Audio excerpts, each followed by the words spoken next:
Hi friends, আসসালামু আলাইকুম। আরেকটি স্পেশাল ভিডিও নিয়ে আপনাদের সামনে উপস্থিত হলাম। আজকের এই ভিডিওতে আমি আপনাদের দেখাবো কিভাবে LMC 8.4 R18 ইনস্টল করবেন।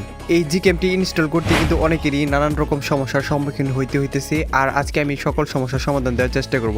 আর এই জিকেমটি ইনস্টল করার প্রথম শর্ত হচ্ছে আপনার প্রসেসরটি স্ন্যাপড্রাগনের থাকতে হবে এবং অ্যান্ড্রয়েড 10 প্লাস থাকতে হবে, অর্থাৎ অ্যান্ড্রয়েড 10 বেশি থাকতে হবে আপনার ফোনের যে ভার্সনটি আছে সেটা। আপনার ফোনে কোন প্রসেসরটি দেওয়া হয়েছে সেটা জানতে আপনি ক্রোম ব্রাউজারে আপনার ফোনের মডেল নাম্বার লিখে সার্চ করলে স্পেসিফিকেশন থেকে আপনি সেটা দেখতে পারবেন। তো দেরি না করে চলুন ভিডিওটি শুরু করা যাক। 今度こそ陸上部に入ってもらうぞ。 リレーの時 তো এখান থেকে আপনার ইন্টারনাল স্টোরেজে চলে যাবেন। এখান থেকে যে ক্যামেরাটা আপনি ডাউনলোড করলেন সেটা কিন্তু ডাউনলোড ফোল্ডারেই থাকবে। এখান থেকে আপনার ফোল্ডারগুলোকে সবার উপরে আনার জন্য, অর্থাৎ আপনার ফাইলকে সবার উপরে আনার জন্য এখান থেকে আপনি শর্ট বাই করে নিতে পারেন। শর্ট বাই করে নিলে কী হবে, আপনার ফোল্ডারগুলোর নিচেই আপনার ফাইলটি সবার উপরে থাকবে। তো এই যে দেখেন কনফিগ ফাইল এবং ক্যামেরাটি কিন্তু আমি ডাউনলোড করে নিয়েছি।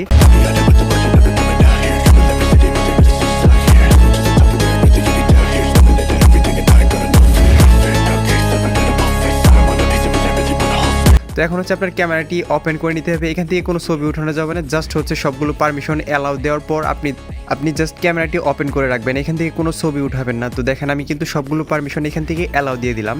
তো অ্যালাউ দেওয়ার পর আপনাদের সামনে এরকম আসবে, এখান থেকে ওকেতে দিয়ে দিবেন। তো এখন এখান থেকে কেটে দেওয়ার পর আবার ইন্টারনাল স্টোরেজে চলে যাবেন। আপনি যে কনফিগ ফাইলটা ডাউনলোড করছেন সেটাকে আপনার এক্সট্রাক্ট করতে হবে। আমি দেখাচ্ছি, এই যে দেখেন config.zip লেখা থাকবে এরকম।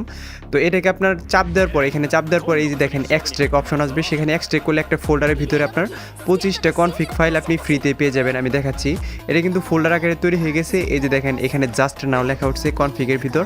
এখানে যে কয়টা ফাইল আছে সবগুলোকে আপনার কপি করে আপনার ফোনে অটোমেটিক দেখবেন একটা ফোল্ডার তৈরি হয়ে গেছে। যখন আপনি ক্যামেরাটি ইনস্টল করার পর সবগুলো পারমিশন অ্যালাউ দিয়ে দিবেন।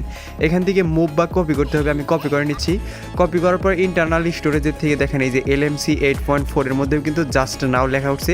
এটা যখন আপনি ক্যামেরাটি ইনস্টল করছেন তখনই কিন্তু এই ফোল্ডারটি অটোমেটিকলি তৈরি হয়ে গেছে। তো এটাকে ভালোভাবে কপি হওয়া শেষ হলে আমি দেখাচ্ছি এটার ফোল্ডারের ভিতরে গিয়ে দেখাচ্ছি LMC 8.4 এর ভিতরে আপনার কি ফাইল আছে। এখানে জাস্ট হচ্ছে আপনার ইন্টারনাল স্টোরেজে যাবেন। এখান থেকে LMC 8.4 এর ভিতরে গেলে দেখবেন যে আপনি যে কনফিগ ফাইলগুলো কপি করছেন সেগুলো ওইখানে রয়েছে। এখন হচ্ছে আবার ক্যামেরার ভিতরে আসবেন। ক্যামেরার ভিতরে আসার পর বাটনের ডান কর্নারে আপনি ডাবল ক্লিক করলে এখানে দেখেন সবগুলো কনফিগ ফাইল আপনার শো করবে। এখান থেকে যে কোনো একটা কনফিগ ফাইল আপনার ক্লিক করার পর ইম্পোর্টে ক্লিক করবেন, অর্থাৎ আপনার এখানে কনফিগ ফাইলগুলো চেঞ্জ করে আপনি ভিন্নভাবে ছবি উঠাতে পারবেন। তো এখানে আমি যে কনফিগটা ব্যবহার করছি সেই কনফিগ দিয়ে ছবি তুললে দেখেন আপনার ছবির কালারটা কেমন আসে।